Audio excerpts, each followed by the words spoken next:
Good afternoon, everyone.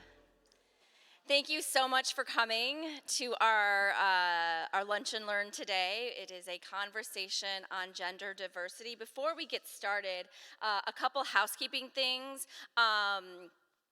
First, for those of you who brought donations, thank you so much. We have a donation table over here.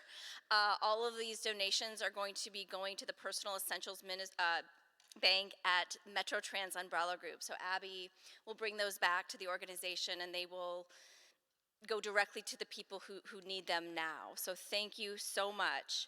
I also wanted to take this opportunity just to kind of give a shout out for some upcoming events we have. We've got a Faith and Facts class that is happening tomorrow night at 6:30. It is on civil and human rights. And then we have another Faith and Facts class this Sunday, November 12th.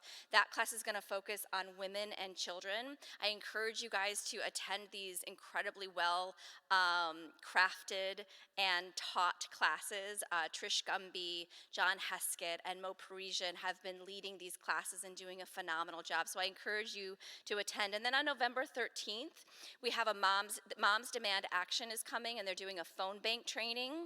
And so I encourage you, that I believe, it's November 13th, which I believe is a Monday night. So I encourage you guys to come and be part of that as well. This is our last Lunch and Learn for this year. Very excited that it is with Abby. And we will start up again in February. So be on the lookout for our upcoming Lunch and Learns that are going to start in February of 2024. We already have some really incredible people lined up to come and speak with us. So without further ado, I want to take a moment to introduce Abby Muller. They, she pronouns. They are the education coordinator and peer advisor at Metro Trans Umbrella Group in St. Louis, Missouri. A self-proclaimed nerd for gender-related topics, Abby graduated summa cum laude from Truman State University in 2020, woohoo! With a BA in sociology, where they also gave a TED Talk titled, Doing Gender, Why Mindfulness Matters. Abby studied in the Brown School's graduate social work program at Washington University in St. Louis, where she developed and co-facilitated sexual health and education curriculum enjoyed by people from around the world. When not at work, Abby enjoys writing music, crafting, dancing, and hanging out with family and friends, including their 2 cats. So if you would all join me in offering a warm welcome to Abby. We are so happy you are here, and I will turn it over to you. And do you want me to move this?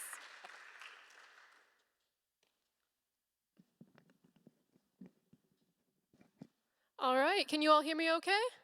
Awesome. Well, thank you all so much for being here today. Like Reverend Ali said, my name is Abby Mueller, and I'm the education coordinator at a local nonprofit called Metro Trans Umbrella Group. And I'm just so happy to see you all here this afternoon. So what is MTUG? MTUG is short for Metro Trans Umbrella Group. Like I said, we are a nonprofit actually located in South City, St. Louis. We primarily serve transgender adults ages 18 years and older. So that includes anyone who's trans, non-binary, queer, gender non-conforming, etc. And what we do is to support them, we offer community support as well as resources, such as emotional support groups, educational outreach like what we're doing today, as well as we work in conjunction with a local healthcare organization for telehealth appointments. And one of our biggest supports is our community center that's located in South City in Benton Park West. We are open on Tuesdays and Thursdays from 12 p.m. to 6 p.m., where we have our free food pantry, free toiletries pantry. Thank you so much for the donations today. We also have a free gender-affirming clothing closet, so people can come and update their wardrobe, especially if they don't feel safe going out to stores and buying the clothing that they need. They can come and get that from us. We also have a community gathering space with a kitchen, so people can just come, hang out, talk with other community members or staff members, maybe make a meal, and just enjoy a community together. And then we have also gender-neutral bathrooms, shower, and laundry facilities. So, just a few things that I ask as we go into this conversation on gender diversity. First of all, I just want to remember that this is a space to learn together. In doing that, let's observe our assumptions. So, what I mean by that is that all of us are coming from different perspectives, right? We're coming from different places, different times in history, different relationships with these topics around gender. Maybe you know somebody personally who's transgender, maybe you don't. Maybe you are transgender, maybe you aren't. However, with all of this, of course, questions are encouraged. So we'll try to leave some space at the end to answer anything that you're still wondering after the presentation. Sound good? All right.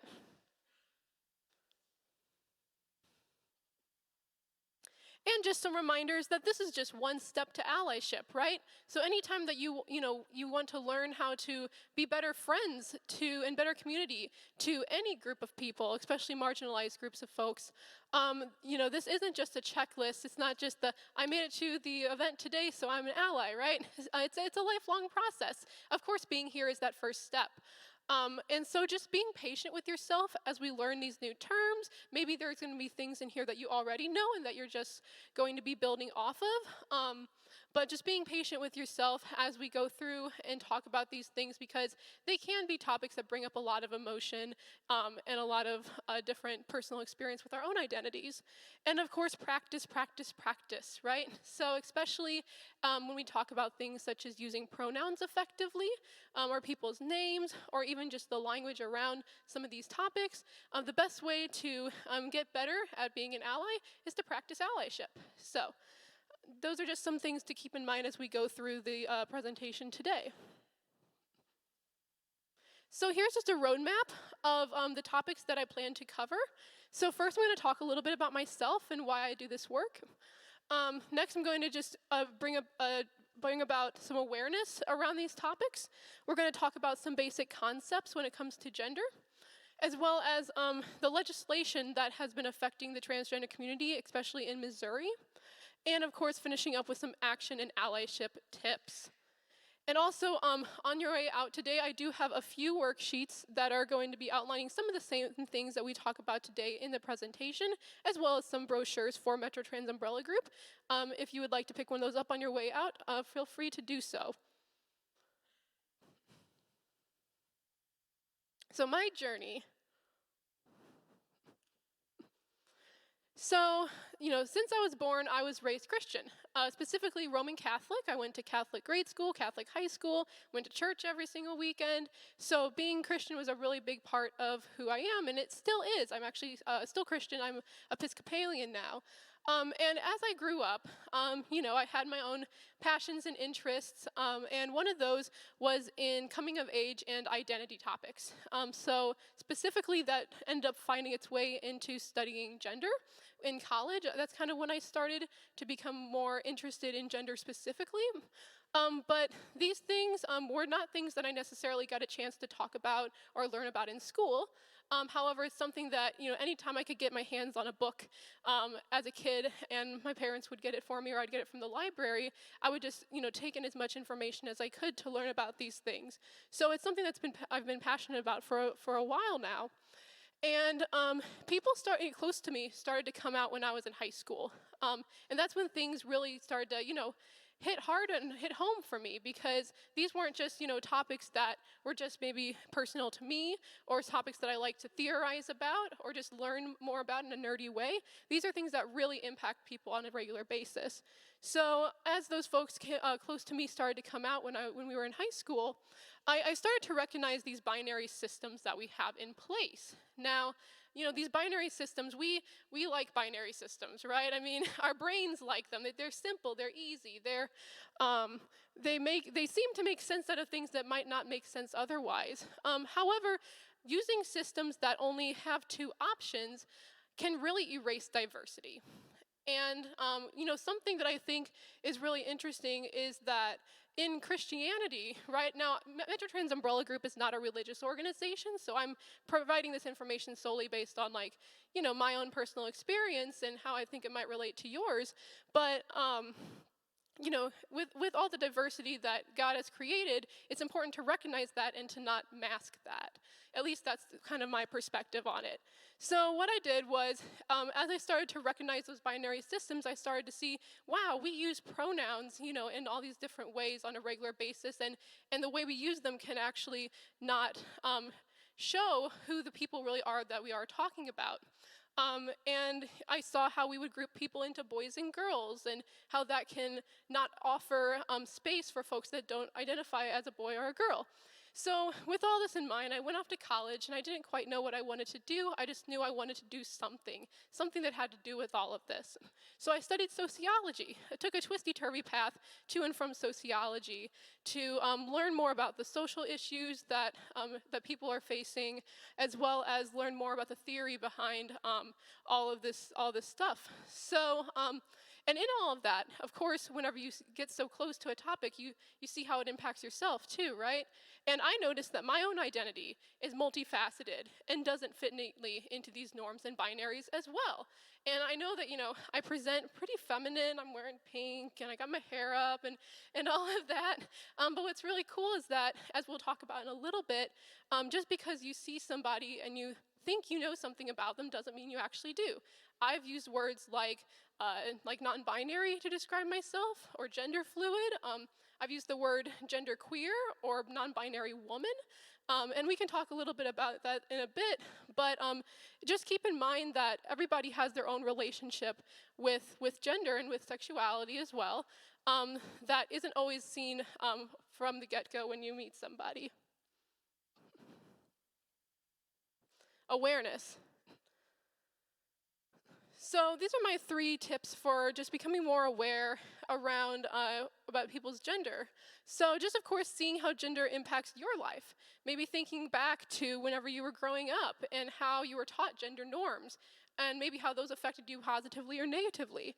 Paying attention to gendered language, seeing what words other people use as well as the words that you use when you talk about people, whenever you refer to their gender, whether that be pronouns or sir and ma'am, or even just, talking about gender as like a binary system versus more of a spectrum. Listening to the trans people around you is also incredibly important. People know their own identities the best, right? And they know their needs the best. So when it comes to trying to figure out what, trans people specifically need, asking them and listening to them is that first step. Concepts.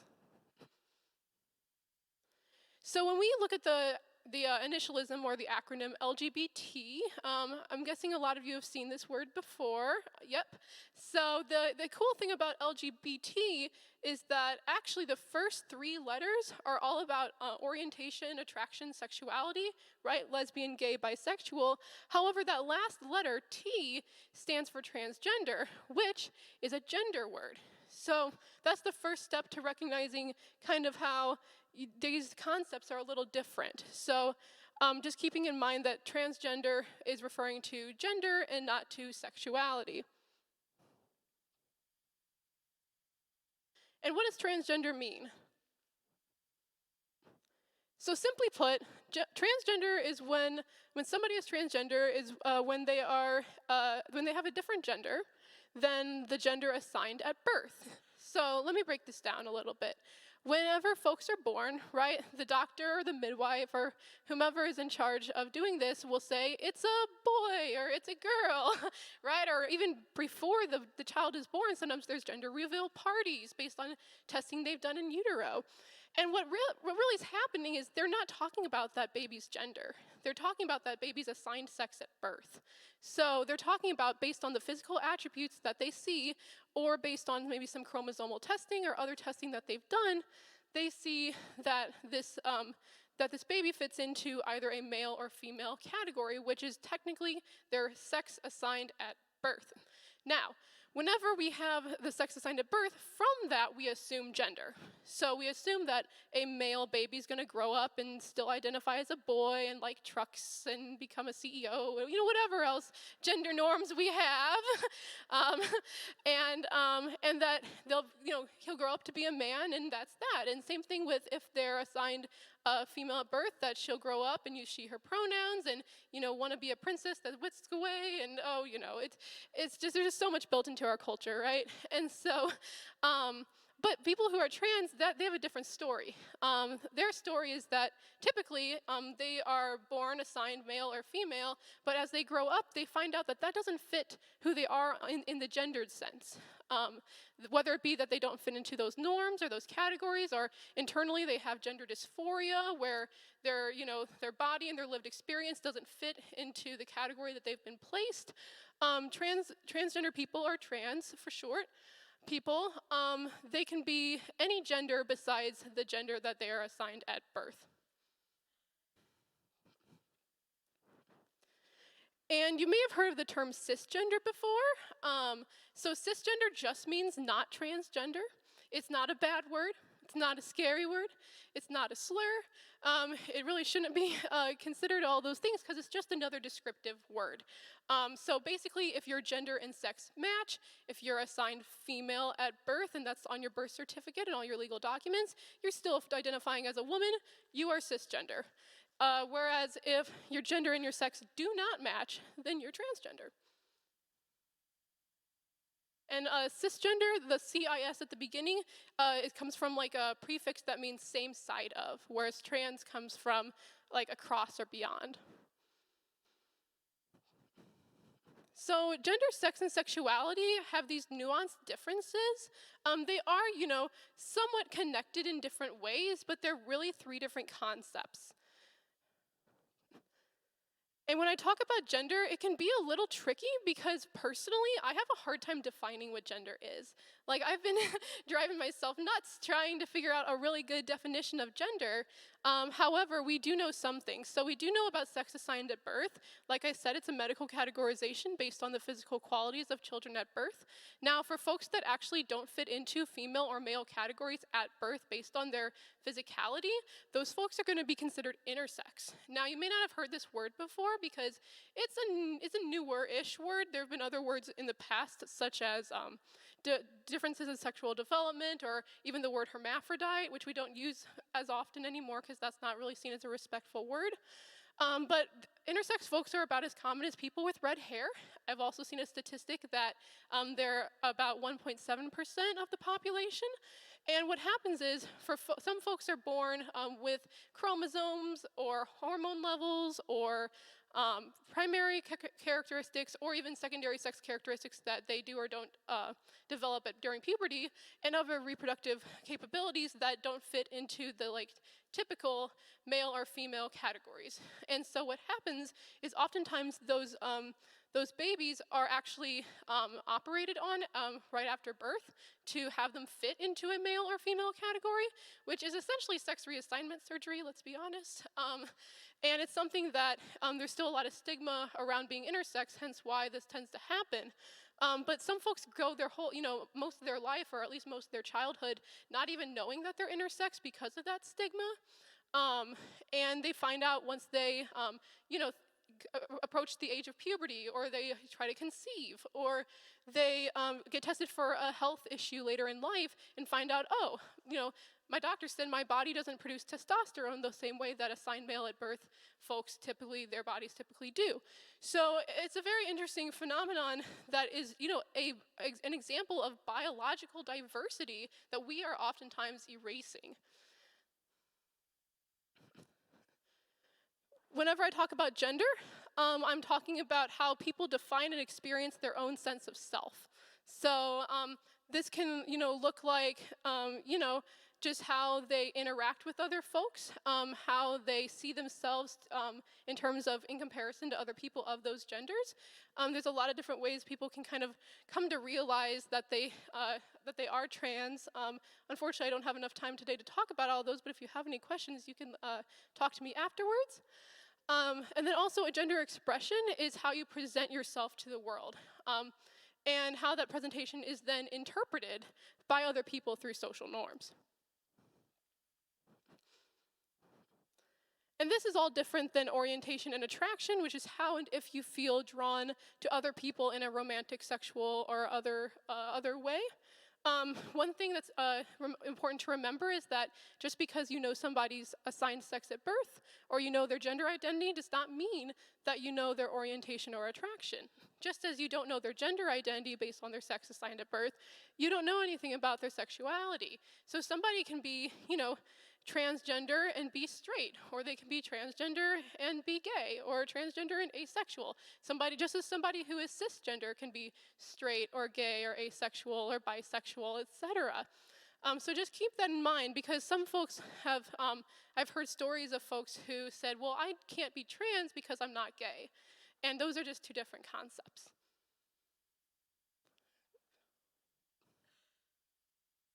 So I mentioned the gender binary a little earlier because that's the kind of the main way that our society and our culture is built to see the possibilities for people's gender as well as their sex.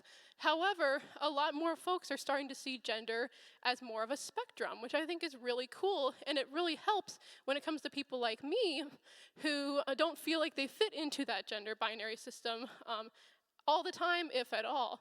So an example of this is, let's imagine that, for lack of a better example, the pink on this circle is all the feminine genders, and the blue is all the masculine genders. Well, there's all these other colors out there. There's all these other ways people can be. There's other ways that we could, actually categorize people that we just don't. I'm a sociology person, so I like to talk about the social constructs, right? The social construction of reality and how we decided how to make meaning out of things. There's still physical realities, there's still things that exist, but we're the ones that decided what that means. Let's see. So I used the word non-binary to describe myself a little earlier. Non-binary, which can also be spelled without the hyphen in the middle, is a gender that is not exclusively woman or man, but instead exists somewhere else on the gender spectrum. So if you think about that color wheel I just showed you a bit ago, non-binary folks will kind of fall on any of those other colors or across the pink and the blue. So you've got folks who are, say, gender fluid. Maybe they're gender fluid where they feel both, maybe masculine on one day and feminine on the other, or they feel both ways at the same time, or they don't feel like either at all at any time. So that would be non-binary.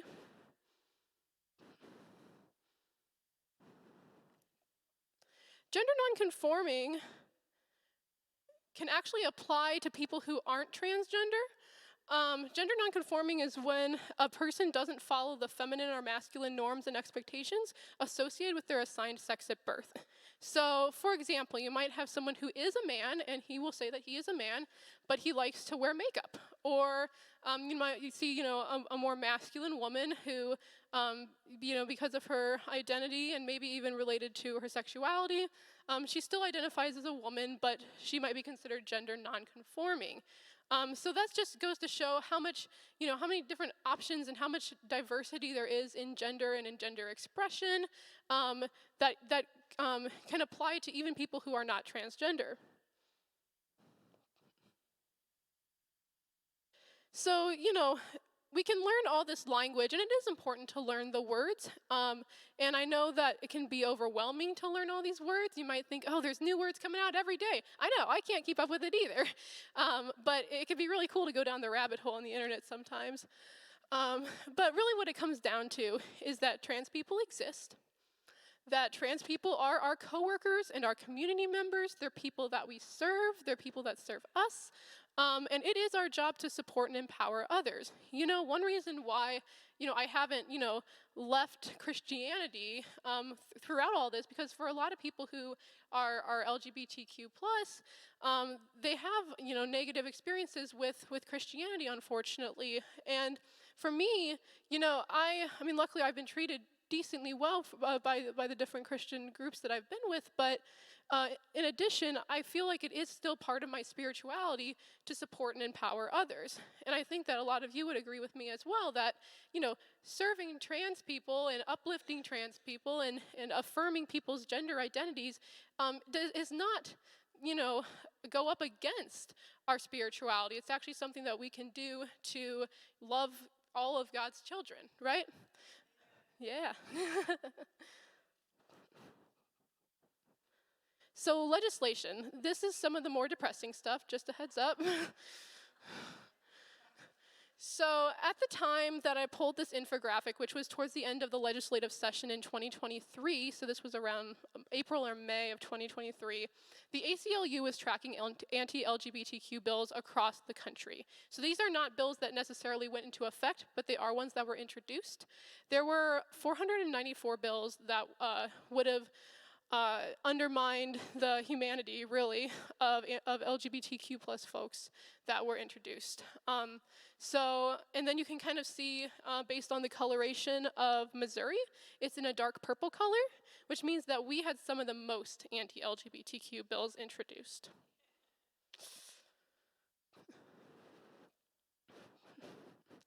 In fact, we had over 50. Over 50 bills were introduced in the 2023 legislative session that would have hurt LGBTQ plus folks. A lot of them, if not most of them, targeted transgender folks. A lot of those targeted transgender youth. Some examples of ones that did not pass was we had a Don't Say Gay bill that was introduced in our legislative session. I actually got the chance to go down to Jeff City and testify against it. There were other ones too, but the ones that did pass that are currently in effect are SB 39 and SB 49. So on August 28th, 2023, SB 39 and SB 49 went into effect. That means that SB 39 was targeting trans youth athletes, which essentially makes it so that any school that receives state funding, really any level, like from real young kids up through collegiate, they're supposed to have their trans athletes play on the team of their sex assigned at birth, which doesn't make a whole lot of sense, especially considering some folks go through medical transition. Some folks are kids who haven't even gone through puberty yet. I mean, there's just a lot of diversity in trans folks that, for a lot of the reasons that they are wanting to limit trans youth athlete involvement in sports, it just doesn't hold up to a lot of different arguments, in my opinion. SB 49 targets gender-affirming care for youth, those who are on Medicaid and those who are incarcerated. So for those of you who don't know, essentially, gender-affirming youth for folks who are under the age of 18 who started before the 28th, they can still receive care. There's just a lot less places to receive care in Missouri, since a lot of the clinics have kind of closed down. But anybody who is under the age of 18 and wanted to start, say, gender-affirming hormone therapy or puberty blockers, in Missouri would not be able to start those. Those on Medicaid won't have their gender-affirming care covered, and those who are incarcerated have less options for gender-affirming care, especially when it comes to surgeries. Something else that happened which really shook my community was when the Missouri Attorney General issued an emergency rule back in the spring. So for those of you who don't know, this would have limited gender-affirming care not only for youth but also for adults. But luckily that was withdrawn after a lot of people really advocating for the trans community. That was withdrawn. But just to keep an eye out for the next legislative session to think about these things. So what can we do? Action and allyship. Well, to start, there are some, basic level things that we can do. We can start with pronouns. Now, using someone's pronouns isn't going to, magically, make you the best ally or make them the most supported trans person in the world, but it's definitely something that we can all do in our day-to-day lives. So pronouns are just words that refer to another person in place of their name, typically denoting their gender. When you use a pronoun like he or she, you're essentially saying, James, he is sitting at the table today. You're saying that this is, you're recognizing James as essentially a man or a masculine person, and you're using that pronoun in place of his name.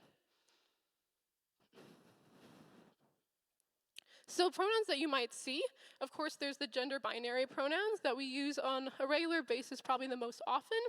These are he, him, his, himself, depending on how you're using it. She, her, hers, herself. You've also got the gender neutral they, them, which I know can spark a lot of debate about, but it can't be a singular and a plural pronoun. What do we do? Well, if it makes you feel any better, pretty much all, if not most, of the major writing associations and dictionaries and things have said it's okay. Let's not keep fighting about this, because it's the best word we got right now to denote people who don't identify with masculinity or femininity. Maybe folks who are trans or non-binary. A lot of them use they, them. It can be used when you don't know someone's pronoun. So if you'd want to be careful and you don't want to just gender people all the time, I use they, them for even people who are cisgender sometimes when I don't know for sure are they a man or a woman, and you don't want to assume that, right? So they, them, their, theirs, themselves. There's also words such called neopronouns. I don't know if any of you have heard of neopronouns before. Maybe a few of you, cool. But these are words that you might see some folks use every so often because they are considered new pronouns. And that's what's really cool about language, right? Is that it's ever evolving, it's ever changing. That's how language works. So the first words you see here are fey, fair. Fair, fair is fair self. The second one is zir, zir. Zir, zir, self. So just so you can now say, well, I know some neopronouns in case anyone ever introduces themselves to you using them. So just some examples of how we use these in a sentence, right? Mike was walking his dog the other day on his lunch break. Were you able to contact Crystal yet? She called again asking about the services she can receive. Jared left their wallet on the table. Can you give it to them when you see them? And we say this oftentimes, this remote, who left their remote here, right? It's something that we kind of do without thinking a lot of the times. So it can be maybe less, intimidating or overwhelming if you think, oh, well, I've probably used they, them in a sentence before, singularly. Callie loves their new house, but she has to replace the roof. So I introduced myself using two different pronouns. I use they and she. One way you can integrate those together is to actually use both of them in a sentence just like this. And it might take a little practice, but it is something that you can do. So, if you might be wondering, well, how do I find out what people's pronouns are? I don't want to be, I don't want to pry or anything. If you get in the habit of when you introducing yourself using your name and your pronouns, even to people who are cisgender, that can be a really great way. If you have a work email or a personal email where you have your signature in it, you can add your pronouns to your signature line. That can make especially trans people feel a lot more safe and they can share their pronouns with you. So you can just say, my name is Abby, and my pronouns are they and she. What's your name and what are your pronouns? And if you misgender someone, because it is bound to happen, and it happens to the best of us, and basically misgendering is when you use the wrong pronoun for somebody, all you have to do is apologize, just say, hey, I'm sorry. Inquire if you don't know what their pronouns are. Hey, what are your pronouns, by the way? And correct yourself. Oh yeah, she is, here today. So you don't have to make a big deal about it. Seriously. The more that you just stumble over yourself, apologizing, the more awkward it gets. And the more uncomfortable it's going to make the other person.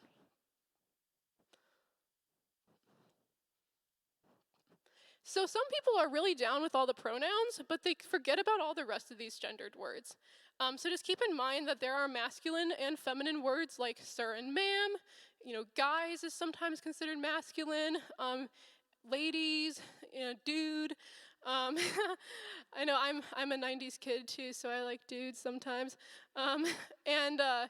And even just, of course, the words that typically describe relationships. But there are neutral options. You've got friend, all. We're in the Midwest, so y'all and folks can be good options. I like folks a lot. child or kid, parent, and this last one is my fun one, nibbling. Nibbling means niece or nephew, but it's gender neutral. So it's the gender neutral term for niece or nephew, nibbling. And just a list too of some more things we can do on a regular basis. I pulled this from How to Be an Ally for Transgender Older Adults, but I think it applies to people of really any age. So just being a good listener, cheerleading them, and empowering them to make their own decisions. Finding and connecting folks to resources. You can connect them to us at Metro Trans Umbrella Group, or if you need other resources, just let me know. You can accompany them and advocate for them, even just if they have to maybe go to a doctor's appointment or go out to shop for clothes for the first time since they've been out. Just having a buddy can be really, really helpful. And a lot of trans folks don't have a lot of family. A lot of trans folks, they get ousted by their family and they don't have a lot of support. So, being that fill-in family can be really, really helpful if that's something you are able to do. Advocating for the community, based on maybe just on voting or on being on going to different events. Being open to learning like you are here today. And these last two are my favorites, encourage movement and encourage joy. A lot of this stuff can get pretty heavy for all of us, but especially for the trans folks in our lives. So just doing things just to help people get up and get out of their house, get them walking around or doing things that they enjoy can really help complete those stress cycles and help, mediate some of the stress and distress that we have. So yeah, that's what I got for you today. I know we might have a few minutes for a few questions, but this is my contact information. Once again, my name is Abby Mueller, and I'm a peer advisor and the education coordinator at Metro Trans Umbrella Group.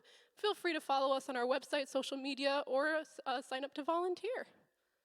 Yeah.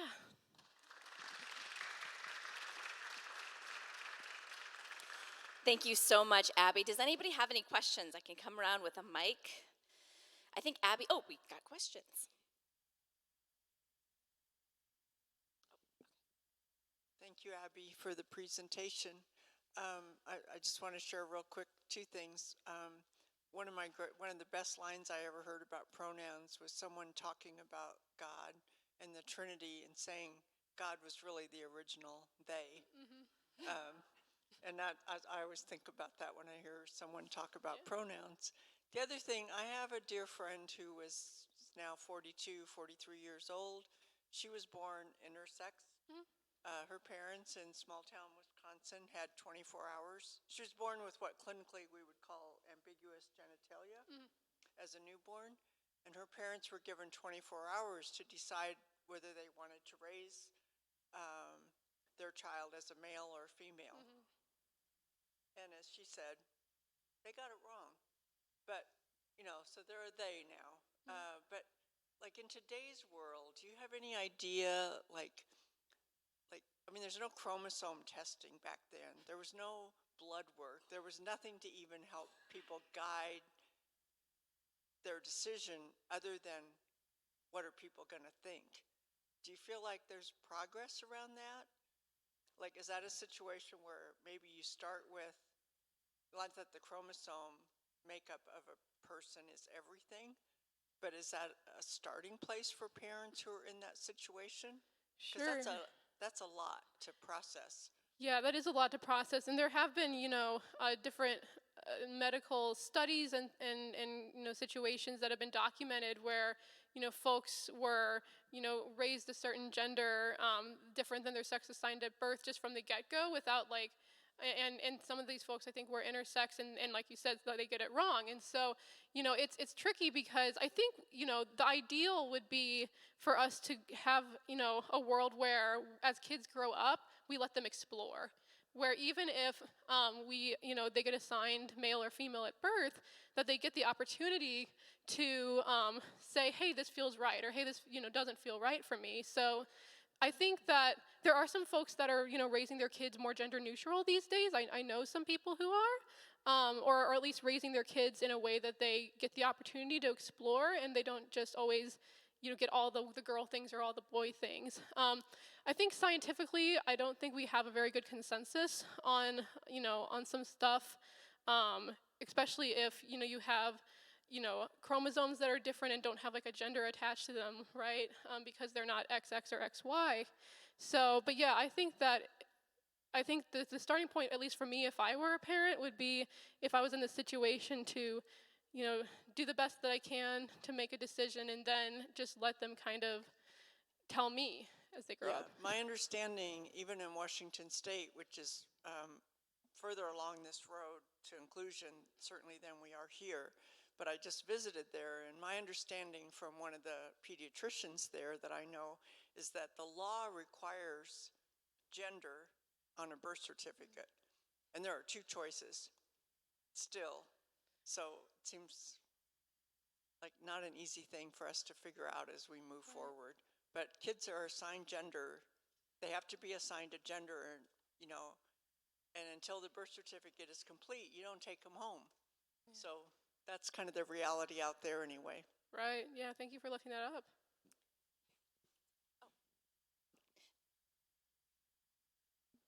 Hey, thanks so much. It was amazing. You're And welcome.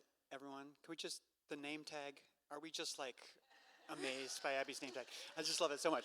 Sorry.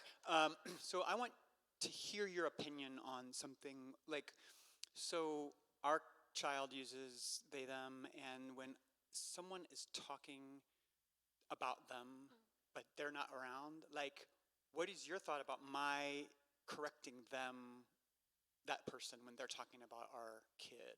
Sure. So again, I think this is something that you can ask your kid to say, hey, do you want me to correct other folks? Because, even trans folks sometimes just don't have the energy to correct every person that misgenders them, right?